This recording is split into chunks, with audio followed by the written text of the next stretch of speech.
ano daw yung gagawin ng subscriber natin sakaling nakaschedule ng purgahin niya yung kanyang mga manok, bigla naman daw na sila ay nagkasipon.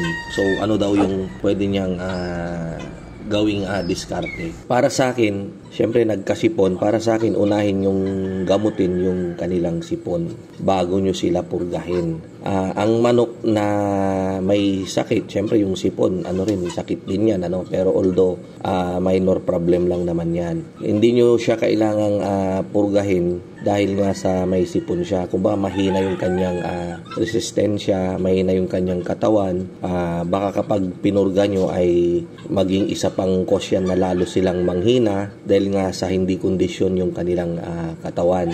Kaya ang pinakamagandang gawin ninyo ay gamutin nyo muna yung kanilang sipon. Kung kayo ay medyo bihasa na, alam nyo nang i-identify yung mga manok ninyong may sipon, so pwede i-separate nyo siguro para sila yung gamutin ninyo.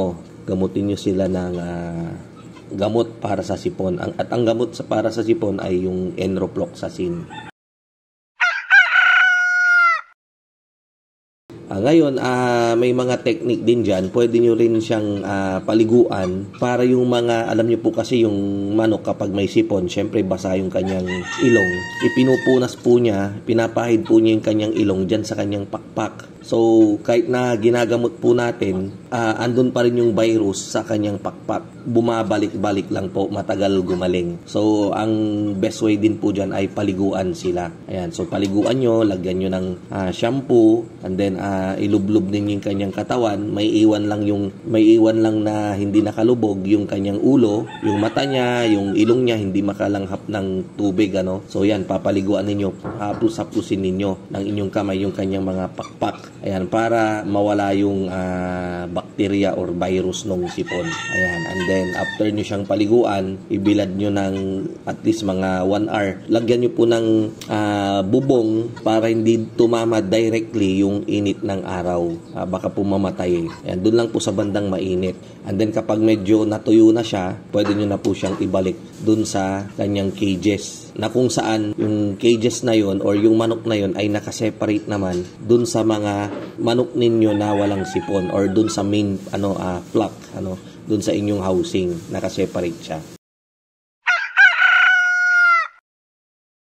After a week, kapag wala na po silang sipon, gumaling na sila, pwede na po natin silang purgahin. Once na kondisyon na po yung kanilang katawan, at i-apply nyo na rin po yung mga napanood ninyo sa vlog natin kung paano magpurga. So, magpurga kayo ngayon, and then after 2 weeks, purga ulit kayo. Para yung itlog na hindi namatay, pag pumisa yun sa mga susunod na araw, after 2 weeks, lumalaki na yon, di pa naman siya makapangitlog, mamamatay ulit. Yan. And then, ang tanong kung kailan ulit kayo magpupurga, after 6 months kung kinakailangan.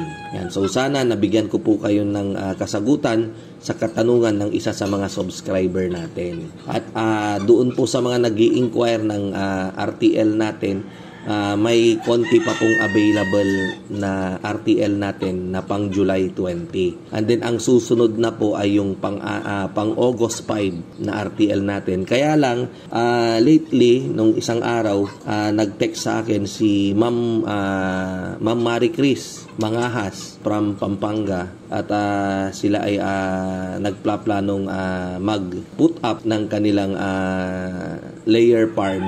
Gusto nilang mag-additional sila po ay nag 192 heads capacity at ngayon ay plano nilang mag-expand.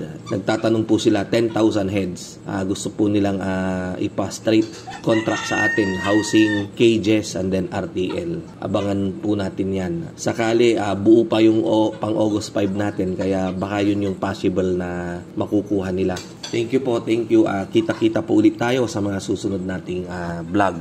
God bless po and mabuhay.